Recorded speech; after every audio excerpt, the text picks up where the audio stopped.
Au lendemain du sommet de Pau, le député malien d'opposition Omar Mariko, très remonté, tenait une réunion devant ses partisans à Bamako, où il a clairement rejeté les conclusions de la réunion du G5 Sahel. Il s'en prend même directement à la politique sur le continent d'Emmanuel Macron.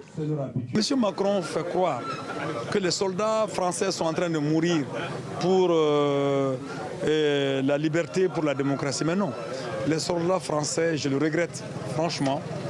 Et j'ai une pensée pieuse pour tous ceux qui sont morts, sont des gens manipulés, envoyés dans la boucherie pour les intérêts du capital financier français. Quant au commandement conjoint évoqué également, il n'y croit pas non plus et il s'étonne du manque de résultats d'une coalition aussi fournie en soldats. 25 000 hommes pour faire face à 3 000 combattants. Et là, quand on les coince là-dessus, ils parlent de guerre asymétrique. Mais n'importe quoi.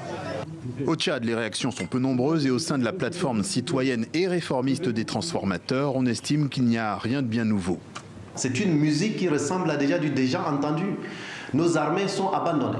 Mais pire, nos armées sont laissées gouverner par la corruption.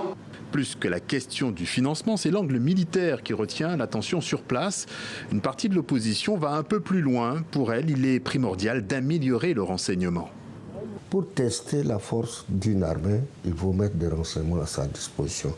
Mais les gens, pour la plupart, on s'aperçoit comme si les djihadistes sont plus mieux informés que nos forces de sécurité.